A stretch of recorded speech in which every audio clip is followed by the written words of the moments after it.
Welcome to Empathy Stories, where we share tales that touch the heart and ignite the soul. Today's story takes us on a journey of resilience, love, and the fight for justice. As one woman's determination and a billionaire's act of kindness uncover a dark secret and forge a family in the process. The rain poured relentlessly over Denver, washing the city in a gray haze that seemed to blur the boundaries between streets, cars, and people. William Grant sat behind the wheel of his sleek black car, his knuckles tight around the leather steering wheel. The rhythmic sound of the windshield wipers barely broke the silence that filled the luxury sedan. Outside, pedestrians hurried beneath umbrellas, their faces turned away from the biting wind. Yet William felt strangely removed from it all. His day had been a blur of meetings, contracts, and decisions typical for the life of a billionaire entrepreneur. But despite his success, William often felt a hollow ache in his chest, as if all his accomplishments were scaffolding for something missing. Tonight, he was on his way back to his mansion, his thoughts preoccupied with the dull repetition of his life. As he slowed at an intersection, the headlights of his car caught an unusual sight. A figure stood hunched against the rain, a thin coat doing little to shield her from the relentless downpour. William frowned, leaning closer to the window. It was a woman, clutching two small bundles tightly to her chest. The rain plastered her hair to her face, and her shoulders trembled with exhaustion. Instinctively, William pulled the car to the side of the road and stepped out, the icy rain immediately soaking through his tailored suit. The woman flinched when she saw him approach, pulling the bundles, infants. William realized with a jolt closer to her chest. "Ma'am," he called over the storm, his voice calm but firm. "Are you all right?" "I'm fine," she replied, though her voice cracked on the words. "Leave us alone." William's eyes scanned her drenched figure and then flicked to the empty street behind her. There was no sign of shelter, no indication of where she might go. Everything about the scene felt wrong. "You're standing here, soaked to the bone, with two babies," William said, his tone softening. "That doesn't look fine to me." The woman lifted her chin, a defiant spark in her tired eyes. "I'll manage." But her wobbling stance and the trembling of her hands betrayed her words. William took a careful step closer, keeping his tone gentle. "Look, I don't mean you any harm. My car is right there. It's warm, dry, and safe. Let me help." For a long moment, the woman didn't move. Her teeth sank in her lower lip as she glanced down at the twins. The rain dripped from her hood, and her shoulders sagged as the fight drained from her posture. She hesitated, then took a tentative step forward. "Just for night," she said softly, almost as if convincing herself. "For them." William nodded, stepping aside to open the car door. "That's all." She climbed into the car with measured movements, her arms shielding the twins as best she could. William followed, closing the door and blasting the heater, the interior filled with the hum of warmth and the faint scent of leather. The woman sat stiffly, her soaked coat dripping onto the pristine seat. Her arms never loosened their protective hold on the twins. "What's your name?" William asked after a moment, keeping his voice calm to avoid startling her. "Amanda," she murmured, her eyes flickering to him briefly before returning to the swaddled infants. "And this is Lucas and Logan." "William," he said simply, gripping the wheel. "You're safe now. Amanda, let's get you and the boys somewhere dry."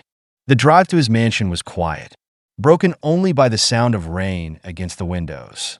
When they arrived, Amanda's wide eyes darted nervously around the towering glass and stone structure. She hesitated in the grand foyer, her dripping figure stark against the polished marble floors and sleek furniture. The warmth of the house enveloped them, but Amanda seemed unsure of her place within it. "Let me take your coat," William offered, stepping closer. "No," Amanda said quickly, her voice sharp with panic. "I'll keep it. I'll keep them with me." William raised his hands in surrender. "Suit yourself. My assistant will bring some towels." As if summoned by the mention of his name, Daniel Evans appeared in the doorway. His sharp features softened slightly as his gaze landed on Amanda and the twins. But then his brows furrowed, as if something about her struck a deep, unspoken chord. Amanda, noticing his scrutiny, instinctively tightened her grip on the babies. "I'll get the towels," Daniel said curtly, his expression unreadable as he disappeared down the hall. William watched Amanda as she stood shivering, droplets forming a small puddle at her feet. Beneath her fear and exhaustion, he saw a quiet strength, an unyielding determination that seemed to anchor her against the storm raging within and without. "Let's get you settled," he said finally, his tone quieter now. Amanda didn't reply, but she followed William further into the house, her steps hesitant on the pristine floors. Behind her, Daniel lingered in the shadows, his gaze following her with an intensity that suggested this night was far from ordinary. The storm outside might have passed, but a new storm, one of long-buried truths and unexpected revelations, was about to begin. The mansion was quiet except for the occasional crackle of the fireplace in the living room. Amanda sat on the edge of the couch, her arms wrapped tightly around Lucas and Logan. The twins were sound asleep, their soft breaths a stark contrast to the tension Amanda carried in her shoulders. She glanced around, her discomfort evident. The grandeur of the house was overwhelming, the kind of place she'd only seen in magazines or television, and she felt entirely out of place. Across the room, Daniel Evans leaned against the doorframe, his arms crossed and his sharp eyes trained on her. He hadn't said much since she arrived, but his presence was hard to ignore. His gaze wasn't unkind, but it carried a weight, as though he was piecing together a puzzle only he could see. William returned from the kitchen with a tray holding 2 steaming mugs. "Tea," he said simply, setting it on the coffee table. His movements were deliberate but unhurried, as if sensing Amanda's wariness. She hesitated before reaching for a cup, her hands trembling slightly. "They must be hungry," William said, nodding toward the twins. Before Amanda could answer, Daniel spoke up, pushing off the doorframe. "I'll handle it." His tone was abrupt, leaving no room for argument. He disappeared into the next room, leaving Amanda to glance at William uncertainly. "Don't mind him," William said, settling into an armchair across from her. "He's thorough, but he means well." Amanda gave a faint nod, her fingers tightening around the warm mug. "This is a lot," she murmured, her voice barely audible. "You've done so much for someone you don't even know." William studied her, his expression thoughtful. "I don't make a habit of bringing strangers into my home, if that's what you're wondering. But you were out there in the rain with 2 newborns. Sometimes, helping isn't a choice, it's just the right thing to do." Amanda looked down, her face shadowed with uncertainty. The weight of her circumstances pressed heavily on her. But William's sincerity was disarming. For the first time in a long while, she allowed herself to relax, if only slightly. When Daniel returned, he carried a tray with bottles for the twins, but his usual stoic expression had been replaced with something more unsettled. His sharp eyes flicked to Amanda's ankle, and his brow furrowed. "You're limping," he observed bluntly. "It's nothing," Amanda replied quickly, shifting uncomfortably. "I twisted it while running. It'll heal." Daniel knelt before her, his voice firm. "Let me see." Amanda hesitated, glancing between him and William, who gave her an encouraging nod. With a reluctant sigh, she rolled up her jeans to reveal a swollen ankle. Daniel's hands were steady as he examined it, but then his gaze caught something else, a scar running along her leg. His breath caught, and for a moment, he seemed frozen. "You have a scar," he said, his voice suddenly quieter, shaped like a leaf. Amanda blinked, startled by the specificity of his observation. How? How do you know that?" Daniel's throat tightened as memories surged, laughter. Scraped knees, a small hand clutching his. He leaned back, his eyes meeting hers with a mix of disbelief and emotion. "It's you," he said, his voice trembling. "Amanda, it's me. I'm Caleb." The room seemed to shrink, the air thickening with the weight of his words. Amanda stared at him, her mouth opening and closing as she struggled to process what he had just said. "What?" she finally managed, her voice barely audible. "I'm your brother." Daniel said again, his tone quieter but no less certain. I'm Caleb. Amanda shook her head, her face a mix of confusion and disbelief. No, that's impossible. Caleb left. He abandoned us. Daniel's expression faltered, his jaw tightening against the wave of guilt washing over him. I didn't want to leave, he said softly, lowering himself to her level. I had no choice. My work, it wasn't safe. I thought I could come back, but when I finally could, everything was gone. The house, our parents, you. I tried to find you. Amanda. I searched everywhere. Tears welled in Amanda's eyes as she absorbed his words, her emotions teetering between anger and sorrow. I thought I was alone, she whispered, her voice cracking. I thought no one cared. Daniel reached for her hand, his grip firm but gentle. I cared. I never stopped. And I swear to you, I'm not leaving again. For a long moment, neither spoke. The sound of the twins' soft breaths filled the silence, anchoring them both in the reality of the present. Finally, Amanda exhaled shakily, her defenses beginning to crumble. You really are him, she said, her voice tinged with wonder and hesitation. Daniel nodded, his own eyes glistening. I am, and I'll do whatever it takes to make this right. Amanda's tears spilled over as she reached for him, her arms wrapping around his shoulders in a hesitant but heartfelt embrace. The years of pain and distance between them began to dissolve, replaced by the fragile but undeniable bond of family. From the edge of the room, William watched quietly, his expression softening, for all the wealth and grandeur surrounding him. It was moments like these, raw, unguarded, and deeply human, that reminded him of what truly mattered. And for the first time in years, he felt like he was exactly where he was meant to be. The dawn broke quietly over Denver, the storm's remnants lingering in the form of glistening streets and dew-covered trees. In William's mansion, however, the atmosphere was anything but serene. Amanda sat in the living room, holding Logan while Lucas rested on a blanket nearby, gurgling at a stuffed giraffe. Her expression betrayed her exhaustion, but her determination shone through. Across from her, William, Daniel, and Nicole. William's sharp and composed lawyer leaned over a table cluttered with papers and a laptop. Daniel's voice was steady but tight as he explained what he'd uncovered during his investigation of the hospital. It's worse than we thought, he said, pointing to a stack of documents on the table. The hospital is at the center of a network trafficking infants. They're altering birth records, forging parental consents, and funneling babies to high-paying clients. This isn't just corruption. It's an operation with powerful backers. Nicole, dressed impeccably in a tailored blazer, nodded grimly. Politicians, corporate leaders, even law enforcement are implicated. These people think they're untouchable. Amanda's face paled as the weight of their words sank in.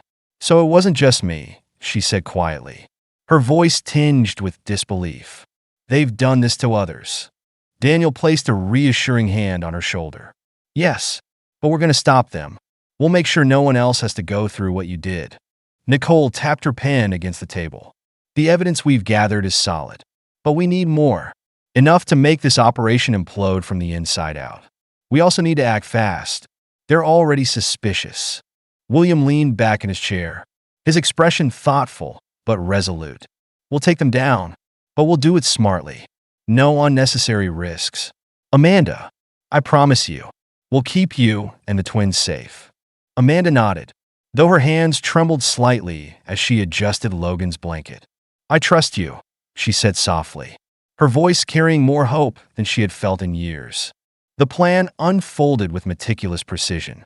Daniel and Nicole would infiltrate the hospital under the guise of investors. Their goal was to retrieve more records and expose the full scope of the operation. William would leverage his network to ensure the information reached the right people without interference. Amanda, despite her protests, agreed to remain at the mansion with the twins, protected by William's private security team. The morning of the operation, tension hung thick in the air. Daniel adjusted his tie in front of the mirror, his reflection grim and focused. Nicole stood nearby, flipping through a portfolio of forged credentials. "Remember," she said, her tone crisp, "stick to the story. Investors interested in neonatal care and expansion opportunities. Don't let them see through you." Daniel smirked faintly, though his voice was serious. "I've handled worse." Nicole raised an eyebrow, her lips curving into a sly smile. "Let's hope you still have that magic touch." Then, at the hospital, the gleaming white halls betrayed none of the darkness lurking within. A poised administrator greeted Daniel and Nicole, her professional smile masking subtle wariness. "We're thrilled about your interest in our facility," she said, leading them down a corridor lined with posters promoting family-centered care. "Our neonatal unit is one of the most advanced in the state."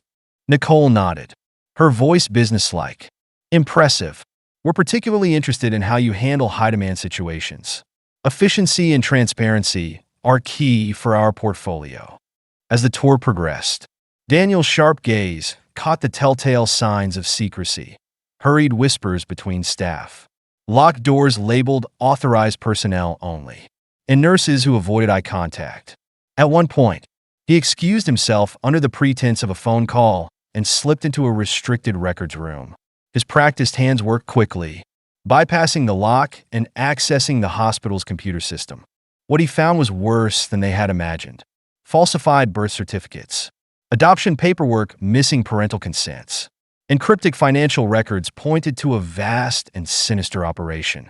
He snapped photos of the most damning documents, his pulse steady despite the gravity of the discovery. Just as he finished, the sound of footsteps in the hallway made him freeze. The door handle rattled. Thinking quickly, Daniel darted behind a filing cabinet as a security guard entered, his flashlight sweeping the room. The seconds dragged on as Daniel held his breath, his body coiled like a spring.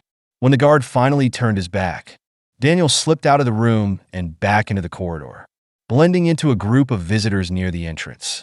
"I'm clear," he muttered into his earpiece as he stepped outside into the cool air. "Meet me at the drop point." Back at the mansion, Amanda was pacing the living room, her nerves fraying as she waited for news. When Daniel and Nicole returned, their expressions grave but triumphant. Amanda's heart sank. "What did you find?" she asked, clutching Lucas tightly. Daniel set a folder on the table, his voice steady but grim. "Everything we need to take them down." Nicole chimed in, her tone sharp with resolve. "We'll hand this over to the authorities. The evidence is airtight. They won't be able to wriggle out of this." Amanda exhaled, relief and apprehension mingling in her chest. "So it's over?" "Not yet," Daniel said, his gaze locking with hers. "These people are powerful. They won't go down without a fight. We need to stay vigilant." That night, as rain began to fall again, the household settled into a fragile calm. Amanda sat on the nursery floor, watching her boys sleep peacefully. William entered quietly, his presence as steadying as always. He sat beside her, his eyes soft as he glanced at the twins. "They're safe now," he said, his voice low but resolute. Amanda turned to him, her eyes glistening with gratitude. "Because of you. Because of all of you." William reached for her hand, his touch grounding her. "We're not done yet, but we'll see this through. You don't have to carry this alone anymore." For the first time in years, Amanda allowed herself to believe him. The fight was far from over, but she wasn't fighting alone anymore. In the quiet sanctuary of the mansion, surrounded by her new family, Amanda felt a fragile hope begin to take root. It wasn't just survival anymore. It was the promise of a new beginning. Thank you for joining us for this heartfelt journey on Empathy Stories. Amanda's tale reminds us of the power of love, perseverance, and standing together in the face of adversity. If this story moved you, please like, share, and subscribe to our channel for more inspiring narratives. Let us know your thoughts in the comments. We love hearing from you. Together, we can create a world where empathy leads the way. Until next time, take care and cherish the bonds that make us human.